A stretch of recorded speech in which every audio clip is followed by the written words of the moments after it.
Go to the top and hit pause where it says recording. Yeah. Have you? There you go. Sorry. As I was saying, for Professor Brian Miller, he spent 13 years as a crime scene technician for Baltimore County Police, which is the agency I also used to work for, although we did not work together. But Two ships in the night. very familiar with that agency.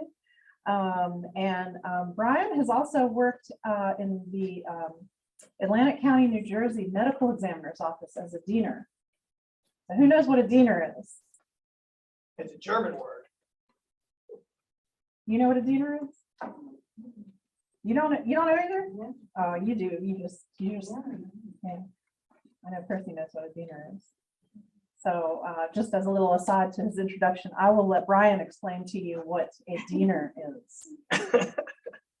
Okay.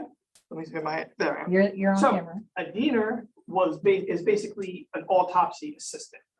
So I was responsible for the actual incision, removal of the organs for the medical examiner. And again, each medical examiner is different. They do their own thing. Some like all the organs at once. Some would literally call out an organ. Hey, I need, give me the heart. Then I'd get the heart, or, and then we also would remove the brain. And then we would also prepare the body for, I don't want to say disposal, for removal by the either the funeral home. So that's what a diener, our general responsibilities were. Basically, all of the legwork and none of the credit. Just like a crime scene technician. Hey, yeah, just like life. Just like life. So, so I'm going to turn this over to Brian now, and he's going to take you through some basic things about fingerprinting, and then we're going to do some hands-on stuff. Yeah. So, Brian. So again, I don't want to get too deep into everything crime scene related, so that's why I just figured I was going to focus in on. Sorry, that light is right there. Focus in on just fingerprints, because again, fingerprints are interesting. They're exotic. Everybody expects them at crime scenes, and that's not always the case, and that's for several reasons. So let me just put on I got a little presentation. We'll pop that on, and then after that, we will do a little demonstration. From the beginning. And from the beginning. There we go. Everybody see that okay? Okay. So this presentation is just going to give you a brief history of latents, what they are, how we can identify them, and to then just go into the identification system, which is known as APHIS, and the program that is run, which is Morpho. I'm not really going to touch too much on the court testimony part of that. So here is just a brief timeline of fingerprints, okay?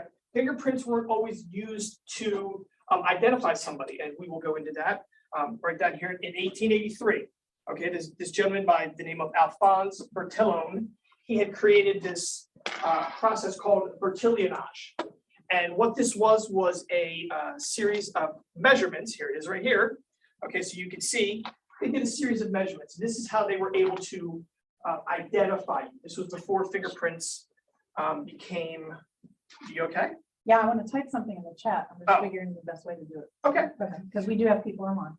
Okay. Carry on. So they came up with this, and you can see it was just a series of measurements, and they would record them, and they would store them just like they do anything else nowadays, and that's how they would, identify you. Okay. So here's some of the instruments that they would use to identify you. So the problem with this, and I don't remember their names, but there were two prisoners that were at the same prison, and they had the same name, and unfortunately, they had the same measurements. So they literally, if you go back and you look at the case, you will see they look almost exactly identical too. So this caused a huge problem. So Sir Francis Galton, he publishes in 1892 this paper about fingerprints, and then you can see Edward Henry in 1901. So this is I don't want to say new, but it's not as old as some other things, but the first systematic classification of fingerprints was created. And then you can just see some of the things. So New York Civil Service was the first one to actually use to apply this fingerprint technology. And then in 1970, that's when this APHIS system was created. It stands for the Automated Fingerprint Identification System. And this is a federally run database where all convicted felons have their fingerprints added to this system. And it's just like if you watch in the TV show, they literally put a fingerprint in there and it runs, it matches 24/7. The system's always running. So from with my agency, what our latent examiners would do is they would wait till the end of the day when they were leaving to submit those fingerprints to APHIS to have it run, because again, having it run all the time takes up a lot of data and uses a lot of energy. So they weren't able to use the computers a lot. You know, they could use the computers a lot more efficiently if they ran it at night when nobody was there. So that's just a little quick intro into, you know, fingerprints in general. So what is a fingerprint, right? We all know we have them on our hands, we have them on our feet, right? The only other animal that does is primates, okay? And what you leave, what's that? I didn't know they were with feet. Mm-hmm. Yep. Well, not fingerprints, footprints. Okay. Right. Sorry. Okay. Fingerprints are just friction ridge edges is what we call them. And again, it's all just a little cascading. If you look at your fingers, you're never going to see one the same, and nobody ever has anyone the same, including twins, identical twins, even fraternal twins. They do not have the same fingerprints, never will. All right. And what we look for, there are three kinds, and it's in another slide, but the main one we look for is latent fingerprint. Okay, and latent just means naked to the human eye. All right. So these are the fingerprints that need some kind of medium, some kind of enhancement in order for you to see them, whether it's chemically processing, powder processing, which we have, photographing, and then some kind of digital enhancement, anything like that. That's what a latent fingerprint is. All right. So your fingerprints, right? They're unique to you, just like your DNA. They are permanent. The only way to alter them, if you will, is to have a scar or some kind of damage where it goes down all the way to the dermis, which is a very deep layer. We're talking deep 3rd-degree burns, you know, really, really hard trauma in order to remove or even alter them. But again, if you get a scar, if you get a really bad cut where stitches are needed, your fingerprint's going to change because you're going to have a scar over top of your friction ridge edges in that area. All right, so we're just going to jump through some of this. Here are just some things on your fingers, okay? And this is what latent print examiners use to make identifications, okay? These are all over. So, and again, no rhyme or reason, all right? So just some ones that are really, really popular, and you can see if you look at your fingers, right? So bifurcation, it's just literally where it gets split into two, and there actually is a trifurcation one too, where it gets split into three. And then you'll also probably see a lot of dots. Islands are big ones too, where it kind of bifurcates, but then it comes right back together. So yeah, there's just a whole bunch of different identifiers. Okay, so here's an example on a fingerprint of a bifurcation where it just kind of splits into two paths and goes on its own. Here's an example of an island. You can see why we call it an island. Dots are just kind of all over the place, and they can actually be mistaken for your pores because again, right, we have sweat glands, we have pores all over our body, and they are literally just tiny dots as well. So they can sometimes be mistaken for dots. Short ridges are just little longer dots. And then you can see you've got ridge endings, which is where things go to an end. And then there's your trifurcation. Just some other ones real quick. Bridges, where it kind of connects. All right, angles. You usually see these like near deltas and stuff like that. Converging ridges and then diverging ridges. So here's just a zoomed in copy of a whole bunch of them, right? You know, your islands, your lines, your ridge endings, your bifurcation to a ridge ending, there's dots. All right. So how are fingerprints formed? It's on the slide there, but does anyone want to take a stab without looking at the slide? When do you think your fingerprints are made? Because you're not born, well, you are born with them, but you know what I mean. It is in the womb. It's about 9 weeks into gestation. So how fingerprints are formed? And again, this is why they're unique to everybody, including twins. You're in mama's belly, right? All that amniotic fluid is just kind of swishing around as she moves, as you're moving. And as that fluid is going around your hands, it's creating these ridge endings. It's creating all of these paths. So that's why even twins, right? Because twins aren't They're usually inverse to each other. They're not always in the same position. The fluid is moving around everybody differently. So that's why all of these, that's why all fingerprints are unique, because it's literally just a random action. Okay. So, like I said, all primates, you can see on your palms, your soles, your fingers, and your toes. That's where all of our friction ridge edges, if you will, are put.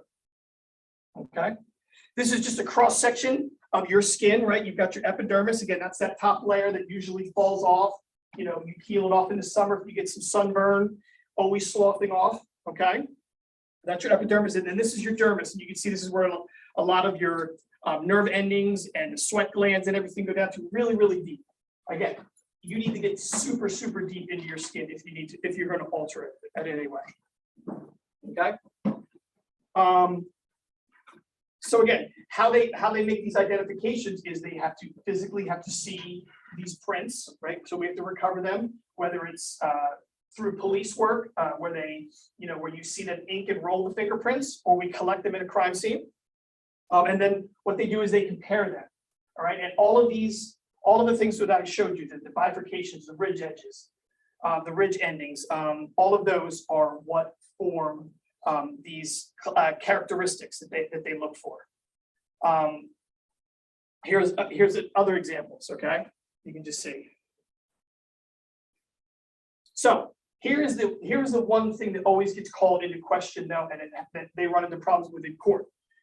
There is not a standard number of points of identification throughout the agencies. Okay, so where some police departments may only need 8, some police departments may need 12.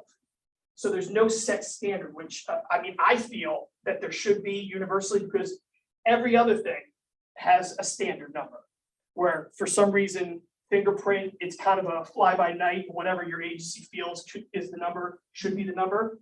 And so what we mean by that is how many points of identification. So again, if they can identify a ridge ending to a ridge ending, all right, per print. So that's what I mean by that. And then once an identification is made, another latent print analyst has to verify that verification. Okay, so if you're a latent print examiner and you find, you know, we have an unknown print and we have a known print, which is somebody's, you know, we already know that it's their prints because they were collected. If they make an identification, then they have to go to one of their peers, and their peer also has to agree. If they do not agree, then you can't make an individualization. Yes. Okay, so what if the prints that they have on file and now the one that they're taking has a scar now? Would that alter their ability to link the two? Well, hopefully not. I mean, hopefully the scar is not so severe that it's affected the entire print. It will affect, because it's going to move things. Because again, the scar isn't going to heal perfectly, so that the ridge endings are lined back up again. So it is going to make a modification. Now, hopefully, right? That's not the only print, because again, if you have a scar on one finger, they can still match the other 4. Okay. Hopefully. And Now- we have a question in the chat too. Oh, go ahead. How do people with no fingers take fingerprints? Well, they can use their feet, or if they still have their palms, they can do palm prints, because there still is enough identification. There still would be enough points of identification to make a positive ID from a palm print. So good question though, but I mean, if they don't have hands at all, they would use probably their foot impressions. Okay. Good question though. Okay, so the other problem that we have, especially as a crime scene technician or investigator, whatever you want to call us, is that we don't get perfect prints. All right. When I used to do it, right, our thing was, if you got a perfect print, it's not going to come back to a suspect. Just because, you know, they don't leave perfect prints. That's too easy. It is. It's almost like a setup. But you know, we do the best we can with what we're given. And again, you'll see when we go to, let me move forward. Oh, I wonder why. Is it something I Oh, did? there we go. Maybe I had to click on the screen. Yep, that's okay. All right, so there's some other things that could also change as well, right? And that's based on, I don't know why I have two of the same thing, sorry. So fingerprints, right, they have a lifespan, okay? These are just, you're leaving a fingerprint, it's just literally the oils that you secrete, sweat, and a little bit of dirt, okay? So think of it as, right, any kind of like cooking oil, olive oil, anything like that. If you put a drop of olive oil on something and you leave it there long enough, it'll eventually evaporate. Same thing with your fingerprints, okay? Under ideal circumstances in a vacuum of space, your fingerprint would last forever, right? But that's not how it works in the real world. And there's tons of other things that can affect it, okay? Oh, I'm sorry. This was the John Dillinger thing. I should have talked about that. So John Dillinger was famous because he tried to physically remove his fingerprints with acid, okay? It didn't quite work though, because here's his fingerprint after he did it with acid. So they're very resilient, okay? Because again, he didn't soak them all the way down. This is like loops, whirls, and arches. These are the three main types of prints, okay?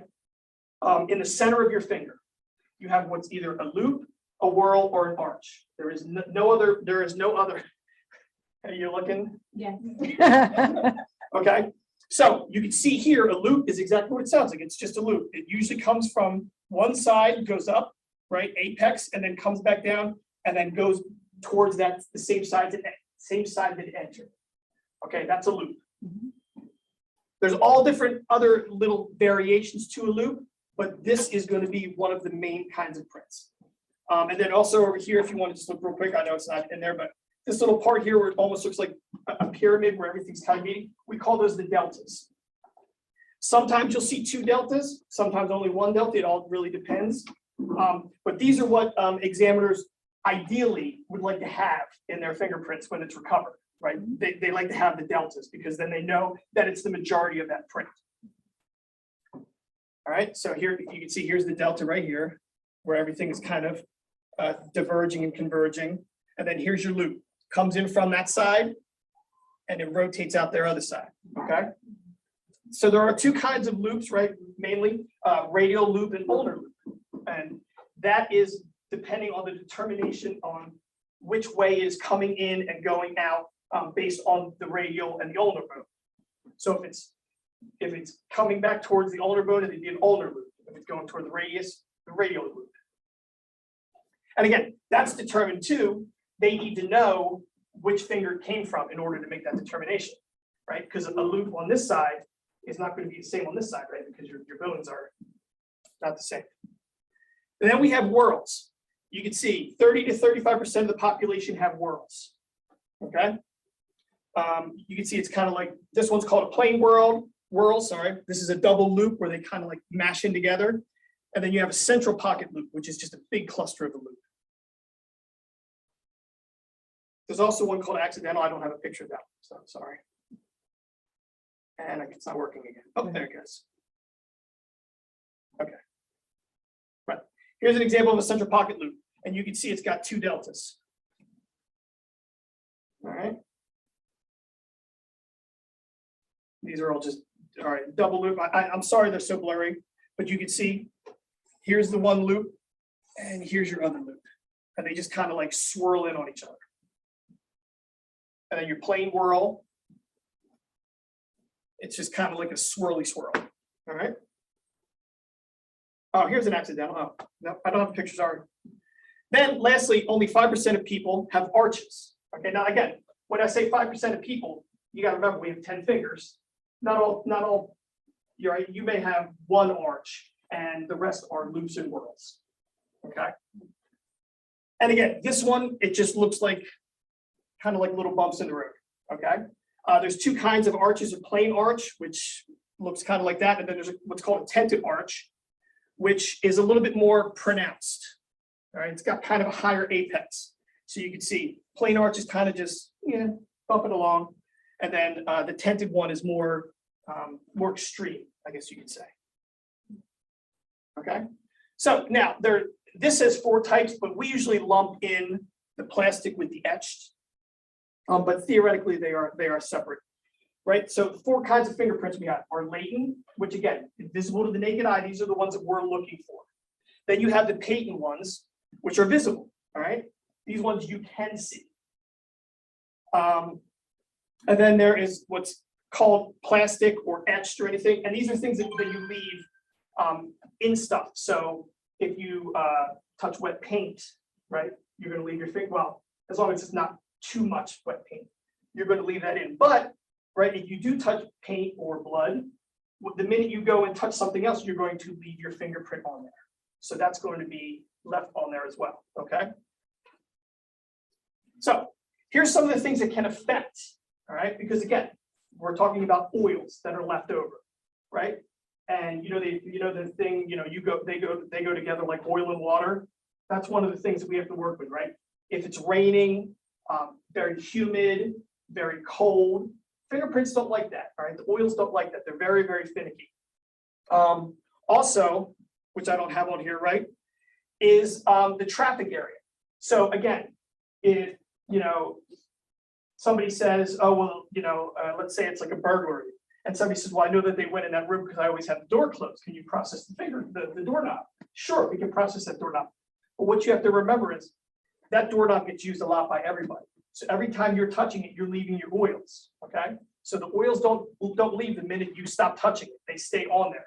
So every time everybody else is touching it, more and more oils kind of going to get piled up on top of each other. And it's just going to kind of make it a mess, okay? And then not only that, but even if only one other person touched that door, there may be a print on top of a print, which is called an overlap or an overlay, however they determine it. Some people say lap, some people say an overlay. And that's just literally 2 different fingerprints over top of each other. So you can imagine how difficult it would be to make a positive identification on 2 prints that may be almost lined up or scattered all over the place. They're going to intercept, they're going to cross over, they're going to make a big mess. So, all of these things can affect it. And not only that, but surface too can affect it. We have what we call non-porous, which I have non-porous today for our demonstration, because again, porous are very difficult to get fingerprints from. But non-porous are things that do not absorb, right? So plastics, finished painted wood, metals, things of that nature. That's going to let the print stay on top, all right? Things that are porous like brick or untreated wood, things of that nature, it's going to get absorbed in there, right? Think again, go back to just regular oil. If you take a dropper of olive oil and you drop it on a piece of wood, the wood will eventually absorb it, right? Because it's very porous. It's the same with your prints. It's just oil, so it'll eventually get absorbed in as well. All right, so there's some of the factors that we have to weigh into. Okay, so some things that prints cannot do, right? They cannot determine the age of the perpetrator. They cannot determine the sex of the perpetrator, the race, and we can also not tell how long that print has been there. So if you're in a scene and you're processing, you're lifting every good print you have. You're not going to sit there and say, well, this print looks a little old. No, we can't determine that. We lift what we can. You got another question? Okay, let's go. Can you wear gloves and still have your fingerprints on the surface? No, but you will leave a glove impression, and we can actually demonstrate that as well.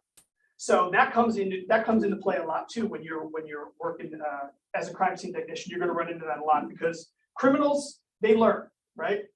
They get caught, they go to jail, they talk to other people in jail, and those people educate them on what to do and what not to do. So if they get caught because of fingerprints, dollars to donuts is they're going to probably wear gloves the next time. But unfortunately, we can tell when we're processing. You can see glove impressions. From the simple guarding gloves where it'll leave all the little dots, to even the latex gloves that I have today. Because again, the purpose of gloves, right, are to protect you from disease or harm or anything like that. But you also want to have some of that, what your fingerprints do for you, right? Which is it allows you to grip things. If your fingertips were smooth, it'd be a lot harder to pick things up. So gloves also have kind of like they don't look like fingerprints, right? But it's like a rough surface so that you're able to grip things easier with rubber gloves on. So we can actually see glove impressions when we're powdering, but you won't see your fingerprints, through those gloves. Dead bodies, you ever lift fingerprints from dead bodies? Yes, okay, so dead bodies are the same as us, if you get them, relatively new, we'll say. What you're probably talking about is like somebody who's been dead a while, decomposing. So there's a couple techniques that we can use. The one is called hydrating. And so literally what that is, we just take a syringe with some normal saline, some water, and we stick the needle in the side of the finger, and you literally just pump the water in to pump up that print so that you can roll it. Now, if the body is too far gone and it's kind of starting to, the skin is starting to slough off, we can physically peel the skin off. You're not gonna like this next part. Okay. And then what you Not do for is the week. you would put on a glove, and then you would literally put that skin over your hand, and then you would try to roll the prints the best you could. So like Hannibal Lecter, if you would. Yes.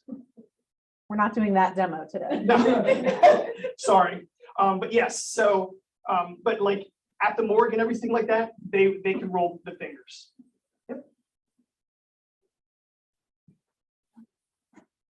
So lastly, it's like I said, I wanted to talk about APHIS. Again, it's a computer program. It is run federally, okay? And it's all convicted felons that get added into this. So when I say convicted, I mean you have to be convicted. So here's an example. Let's say you get pulled over for a DUI. They're going to process you. They're going to fingerprint you. You're going to, I guess, go to their holding cell, go before the judge, probably plead not guilty, and then you're going to get a court date. You go to court, let's say, and you lose. You get convicted of DUI. Then your fingerprints would be included into this database. If you get found not guilty, they do not get included into this database. So only convicted individuals are put in there. It's the same when we used to have burglaries. We would always ask the families of the burglaries, "Hey, can you go submit what's called elimination prints?" And that's because when I'm processing a crime scene, I'm not discriminating on prints. I'm going to lift everything I can. But again, if the family of four lives in that house, odds are I'm going to get at least a couple of their prints, we'll just say. So to help the latent print examiners, if the family goes down and they submit what's called elimination prints, the police would take a 10 print card, which is all 10, hopefully all 10 of your fingers. If you don't have 10 fingers, then 9 or an 8 print card or whatever. And again, they would just roll your fingers like if you were arrested, and then they would send those to our latent print examiners.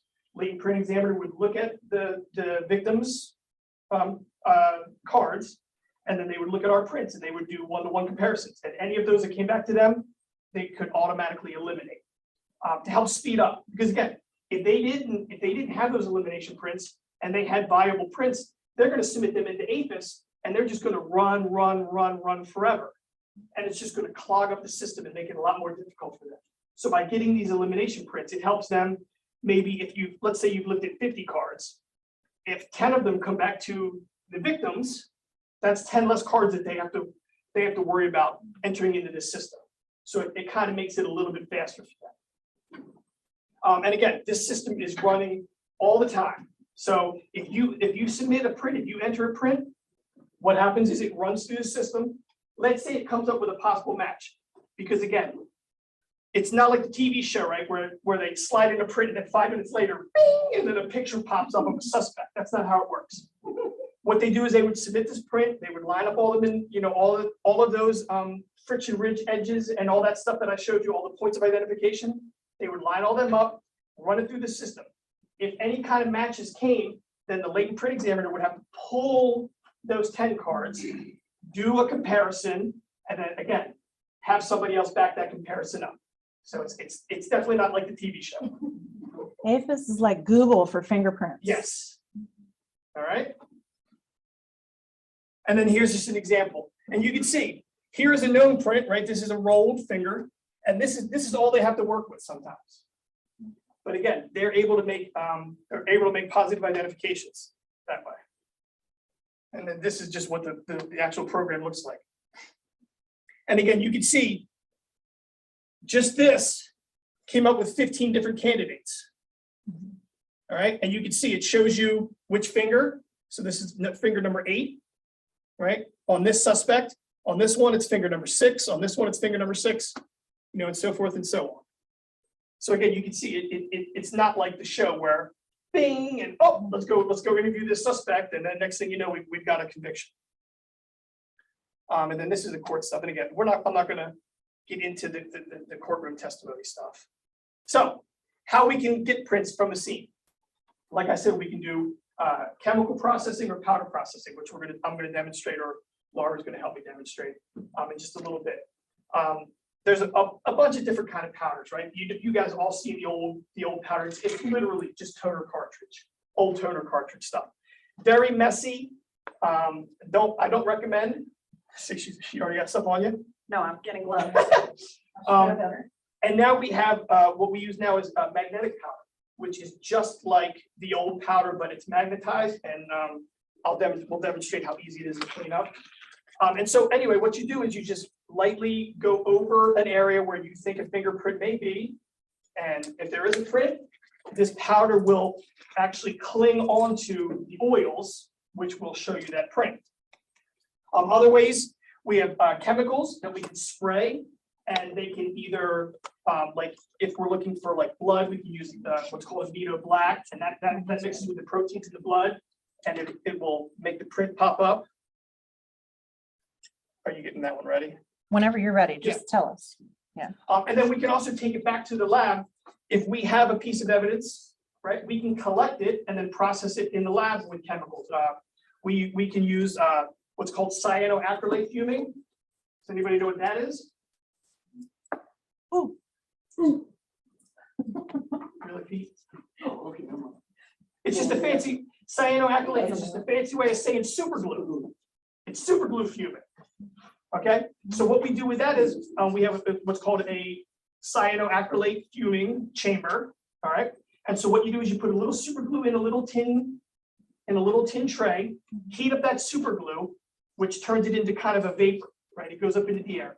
Then what happens is humidified air is pumped in there, which cools the super glue, and then the super glue rains down on whatever item of evidence you have in that super glue chamber.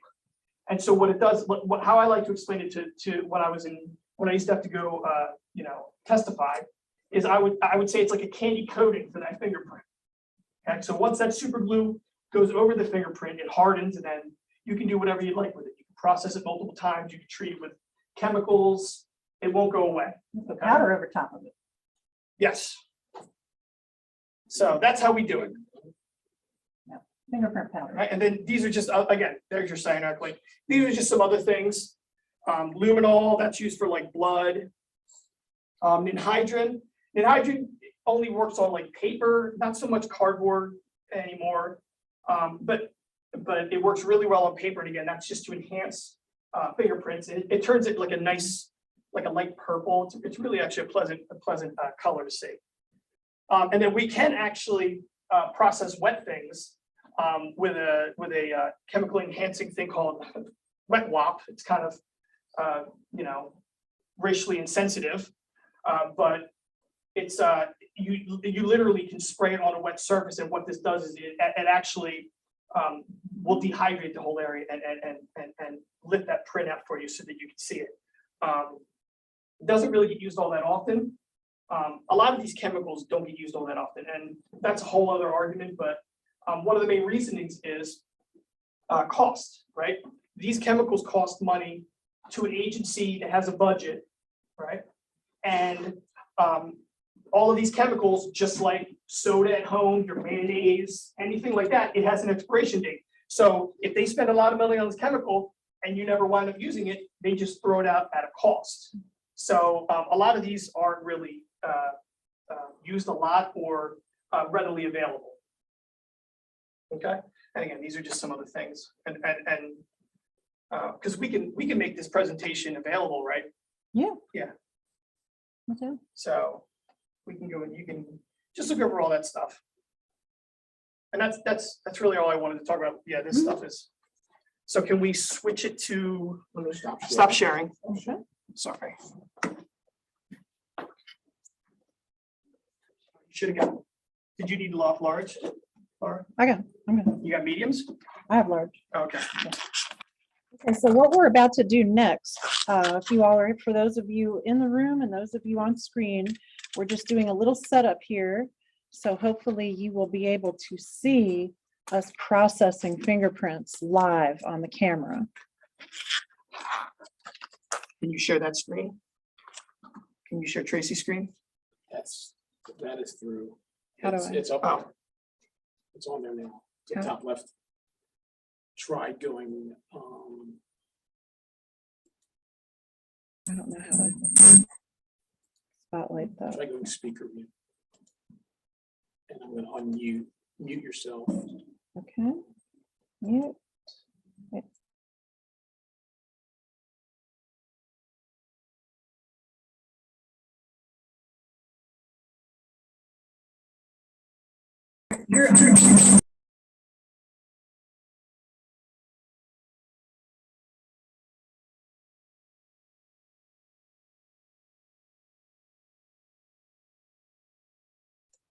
Okay, can everybody still hear us?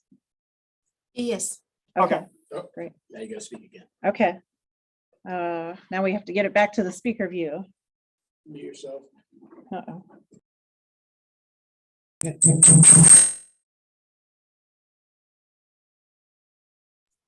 Okay, Actually, I'm gonna. Sorry. I don't want to have to do too much laundry. All right. So what I just brought in was just a simple tile and just a plastic container.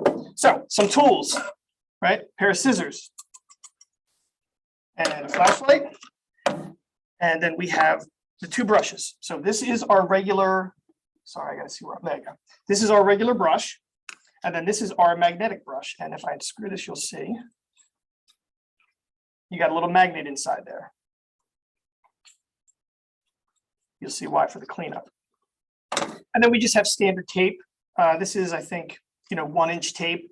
We have up to, I believe, 6-inch. So, about like this length.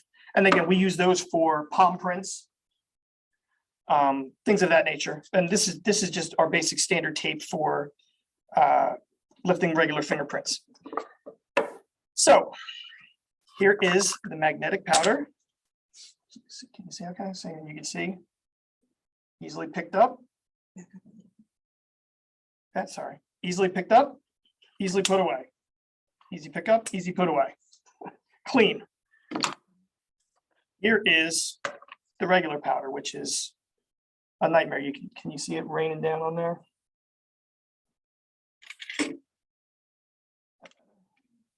there you go. There you go. Really, really messy.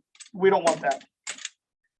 And again, the victims don't want that either, because it's really, really difficult to clean up. It is. So, and again, this is an art form. As much as people think it's very, very easy, if you take my crime scene class and you have to do this, you will find out it's very, very difficult. So with the regular horsehair brush here that we use, you see, I'm just gonna flip this over for demonstration. You see like in the TV shows, right? They're always going like this.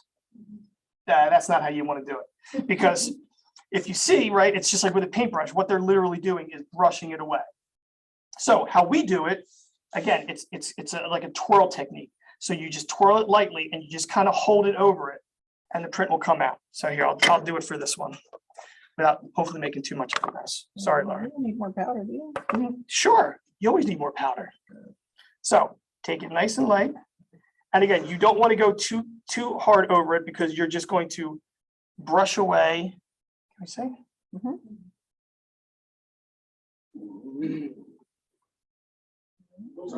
Everybody go. So you want to talk about glove impressions. That very tip right here is the glove that I was holding it with. All right, I can just do this.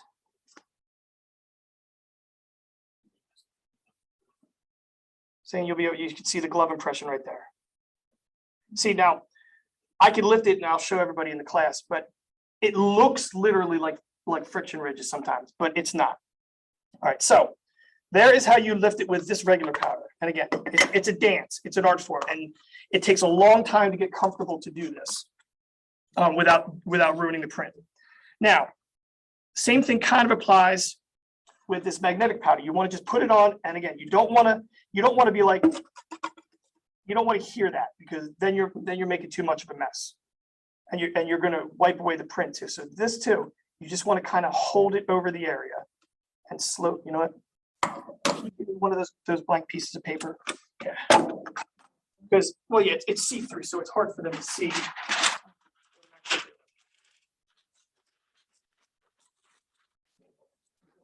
Contrast.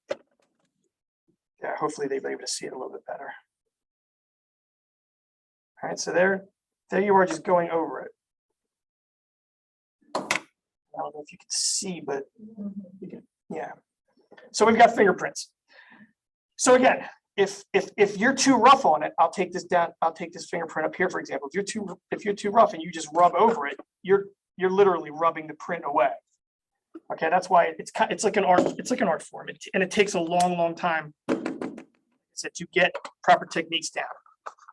Now, that's only half the battle, because now you still got to lift it and put it on.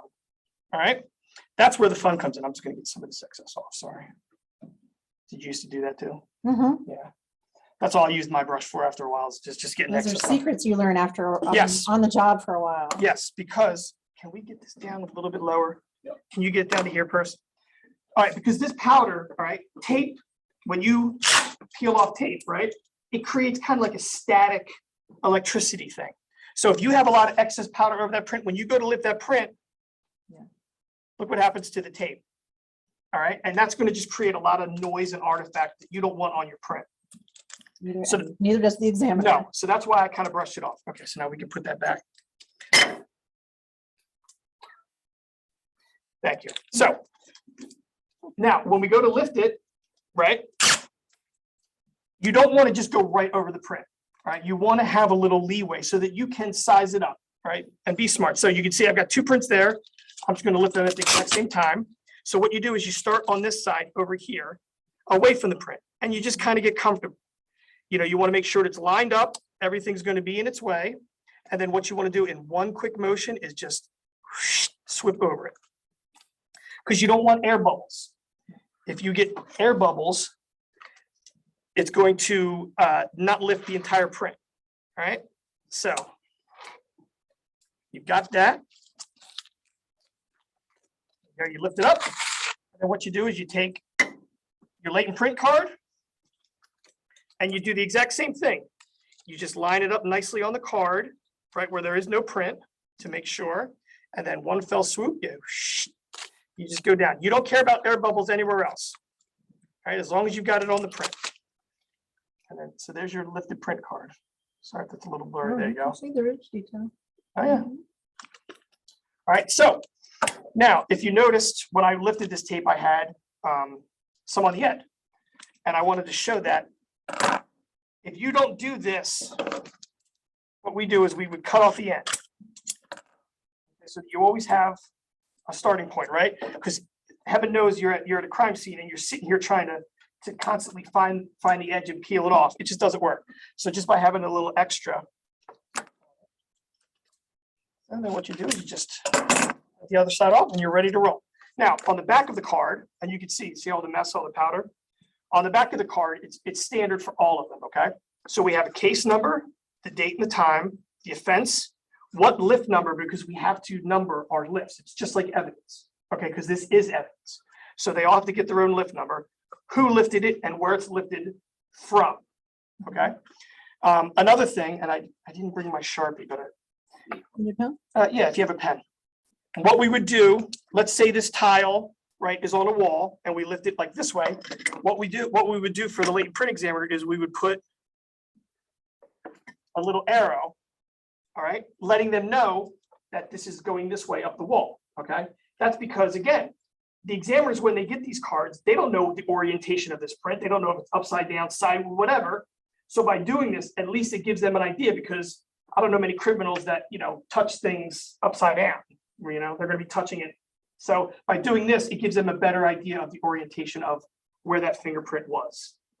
Now, again, on a table, you can't do that, but, Anything going vertically, you can.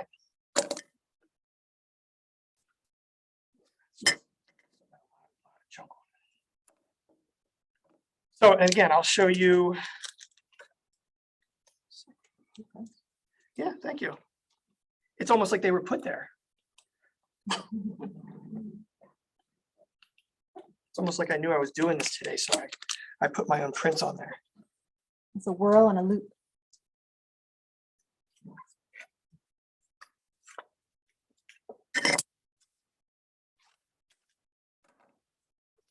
So you can see, well, I don't know if it's easy. Yeah, okay, well, that was perfect. See all those little bumps in there?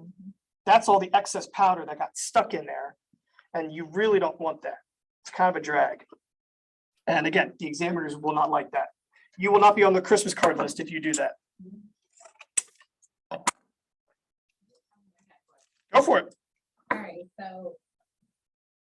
Do you have to get, I know it's gonna seem stupid, but do you have to get training on how to handle tape? And I'm asking because like when I'm taking presents and stuff like that, tape folds together, like do you have to have? Well, again, Get used to how to handle tape properly. again, we have these programs now at school. When I graduated, we didn't have a forensics program, Okay. right? But you know, when I do these demonstrations, I teach all my students how to use all this properly. But then when you get hired by an agency, they're going to train you in their methodology, because again, all of the agencies do everything similar, but they all have their own ways of doing things, if that makes any sense. So you're going to be trained. Like when I started working for my agency, and Laura can attest to this again, I believe it was 8 weeks in-house where you go over everything. And then it's another at least 4 to 6 weeks, depending on your progress, field training, where you ride along with another tech that's been doing it for a long time, and they shadow you, and they train you, and they watch you, and you know, give progress reports and everything like that. So you know, your first, you know, we'll say 12 to 16 weeks of your employment at your agency will be nothing but training. It's a good question because it's hard, like you said, to deal with Yeah. tape, and it's even harder to learn to deal with Yep. it when you have gloves on. And you're going to learn all kinds of things. Like I'm going to tell you right now, in the winter, Yeah. you'll see all of us walking around with lumps in our pockets because you keep these in your pocket to keep them warm close to your body, because this tape in the winter gets so fragile. Mhm. And I mean, it just shreds. So we all stick them in our pockets to keep it close to our body, to keep them warm enough so that when you do need them, all these little tips that, like, again, you learn as you you go. Unfortunately, there's no real like Bible. But as a crime scene tech, you will do so much fingerprinting Yep. that you will become very good at it very Oh quickly. yeah. Because it's a huge part of your job. Yep. That and photography are the two things you will do the most. Yep. And again, there are guidelines for everything, but it's about adaptability, because no crime scene is ever the same. And you're going to have to adjust and adapt on the fly with all of this stuff. Are you concerned about somebody's residence or property when you're processing the crime scene? Yeah, yes, you try to, but again, we're trying to find out who did it. So if that means making a mess, because unfortunately, and again, that's one of the things that a lot of my students are surprised about, is that we don't clean up our mess when we're done. You know, we're there to process the crime scene. We're not there to clean up the crime scene. So again, you want to do the best you can to kind of make it a little easier for the victims, because again, you don't want to victimize them again. But in the same vein, you have a job to do. So if it means making a mess, it means making a mess. Now, a suspect's car or something that we have to process, I'm not saying we don't care, but it might get messy. I just know from being a rookie and processing a B&E or something like that, before the text came out, you know, you could have somebody with white carpet, Yeah. white furniture, Oh, yeah. or a white vinyl in their car or something, and It's difficult to get out. And again, It wasn't white anymore. the magnetic powder has made it exponentially easier to clean, because we're not like basically painting the walls with it. You know, you can see it's relatively easy to pick up. Like here, let me.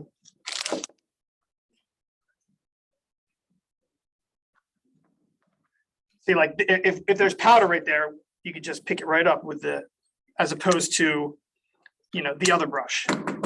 So you know, the advent of magnetic powder has definitely made it easier to clean. But yes, Street troops, the issue that the magnetic one today, with street ones, what do you mean? officers on patrol, not the forensic We, guys, because Right. back in the day, we used to. yeah, you guys had your own field kits. Yeah. Yeah, I mean, for my agency, if they asked us for it, we would run out files just like this of the magnetic powder to the street, to the patrolman if they wanted it. But for the, yeah, again, we weren't handing it out like Christmas, like we weren't Oprah saying, you get some magnetic powder. Yeah. But if they called and said, or if they were to see with me and they said, wow, that black magnetic powder, I said, would you want some? I'll give you some to put in your kit. Well, I think Percy and Henry Garden, That little black kit, yeah. Yeah. had the cards, the tape, Mhm. and the powder, and the Yep. brush. And the brush, yep. And the other thing is, that there was the discovery that it was carcinogenic. So everybody stopped Yes, processing for a while. well, everything's carcinogenic. Just like anything you breathe in. Yeah. Yep. I have a question, Brian. Yes. Are there other, can you explain that there are other colors of fingerprint powder, but why that we usually only use black powder on white cards? Sure, I mean, there are other ones, right? There's like fluorescent powders, which I can honestly say in my almost 13 years in the crime lab, I hadn't used this many times. Right, exactly. Black, because the black and white, again, when fingerprints are rolled, right, they use black ink and they put it on white paper. When we take photographs of, or when we use any kind of chemical enhancing products at the lab, like acid yellow 7, or even like Amido black, or like Comasi blue or anything in hydrant, we have to flip them to grayscale anyway, because again, that's what the examiners are looking at. That's what the latent print examiners are used to seeing. So they're going to have to be swapped over to that anyway. So using the black, the black powder with the white, it's just what we always have done, and it's just a perfect match. But we, like she said, we do have, like they make these in black, and that we can use with the other powders. But they would have to physically photograph them and then switch them to like grayscale, invert the colors, everything like that, just to make an identification. So this just eliminates everything. And we have another question in the chat. Go for it. How long does it take for fingerprints to stay on a surface? Okay, again, under ideal circumstances, they can last forever. Under temperate conditions, under perfect conditions, they could last theoretically forever. But again, high trafficked areas, things like that, I mean, they can last anywhere from a week to, a month, depending. But again, if it's a doorknob that's used, if it's the front door of somebody's house and they've got, 2 kids that are always in and out of the house and everything, they're not going to last at all on a doorknob. But, if it's somewhere else, maybe on a window, sure. Now, again, if it rains, if it snows, if it's too hot, those all can affect the fingerprint. They will degrade.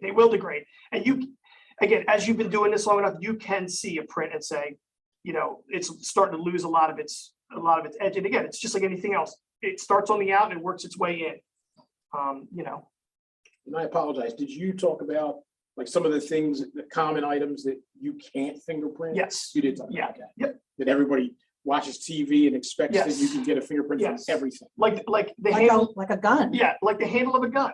Everybody always thinks, oh, you can get prints off of the handle of a gun. Not really, because if anybody's ever handled a gun, it's got grooved, beveled edges so that you get a good grip. It's not really conducive for surface area. Another one is like the casings, right? Or live rounds, right? Well, they had to put them in, they had to use their thumb and everything like that. Sure. But when they fired that gun, right, what happened inside that gun? There was a small explosion with fire in there, right? And if you take oil and you include fire to it, they don't have a happy dance. So most of the time, and again, it's rare, but it happens. But most of the time, fingerprints will just get fried off inside, like when a gun is fired. That's all the questions we have in the chat. Okay. Any questions here from you all? I know you have a question, Melinda. I know you do. That's I just will thinking say, about like I that. said, when I demonstrate this to my students before we start our lab, I show them this, And I can tell you, every single one of my students, afterwards said, I thought it was gonna be so easy to do. And then when they start playing with the brushes and trying to lift it with the tape, they realize it's not, I know that I may have made that look like I was breathing. And that's because I had done it so many times. I mean, we handled over 600 calls for service a year, individually as a crime scene technician. So you're thinking over, let's just say a 12-year career, that's 7,200 calls. So, you're thinking probably a good 30–40% of those were burglaries. So you can imagine how many I've had to do. Oh, I did that in G sector. yeah, yes. All right, so You're trying to trip me up today, ain't you? no, I know, I'm just kidding. Go for it. Okay, so as far as in our mind, we thinking it goes into a database and one file comes out, right? Yep, yes, So that's- right, with the that's- suspect's picture too, right? Yeah, Yeah. but today you explained that doesn't happen. Nope. You'll have a list of maybe 10 names, 5 names, or whatever. So Yes. how are you prevented from falsely identifying someone in a particular case based on the fact that you're getting 5 to No. 15? Very good question. So again, what happens is they would literally pull, let's just say 5. Let's just stay with the 5. So 5 names come up, right? And you saw it said like finger number 6, finger number 8. They'll pull all 5 of those suspects' 10 cards, okay? And they'll do a 1-to-1 physical examination. They will physically, and if it comes back, if they think there's enough, again, let's say the agency needs 10 points of identification, right? Because the computer doesn't know, okay? The computer doesn't know, and the computer doesn't care. It just knows that things on this print that is in their database is lining up with what you just submitted, all right? So let's say your agency needs 10 points of identification. Maybe out of those 5, 3 of them only had 8 points. But again, the computer doesn't know that you're looking for 10. So you can automatically exclude them. And then once you make that positive identification, you're going to come to me and say, hey, I think I got a positive ID. Can you check this out for me? And then I'm going to go back over you, check it again. And if I agree with you, then they don't go out and arrest the person. They call, they go to their house, they go to their work and say, hey, we've got a few questions. Would you mind coming down to, coming down to the station and talking to us? At which point they'll either say sure, or they'll say, nah, come back with a warrant, or I think I need a lawyer. Yep. It's not like the show where they're instantly arrested or anything like that. So different from what they show on Yep. TV. It's vastly different. Again, Yeah. think of APHIS like Google. Yep. Right?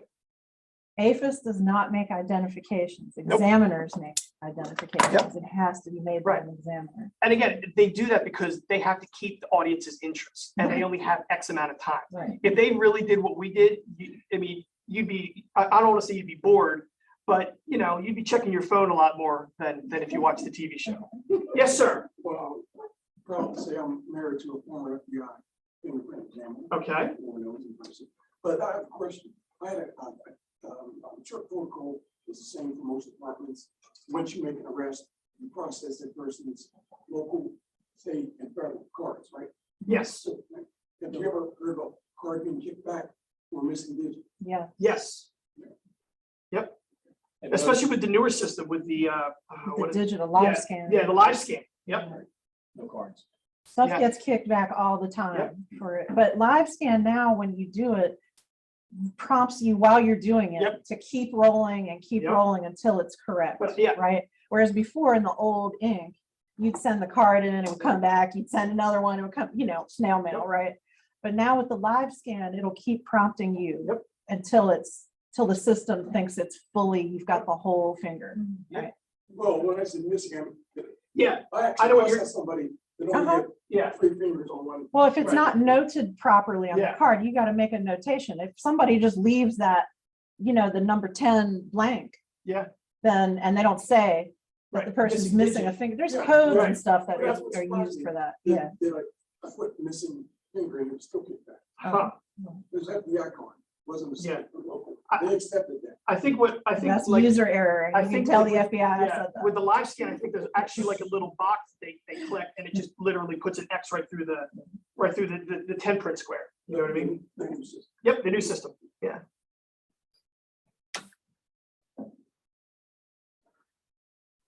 Is there any other questions in the chat? There are no other questions in the chat. Is that, so that is the end of this presentation? That is the end of this part, yeah. Okay. Yep. Well, thank you. I want to give a big hand to Brian. Brian Miller, Professor of Forensic Science. Thank you for taking us through fingerprints. Yeah. And we are going to end this session now and take a little break, and then we have another session coming up after this, right? Yep. Okay. So thank you all for joining us. Please join us for our next session. Timed it out right?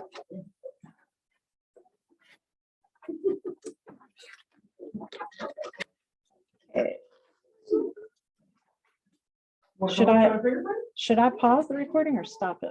You want to try fingerprint? And Cheryl, if you can hear me, I'm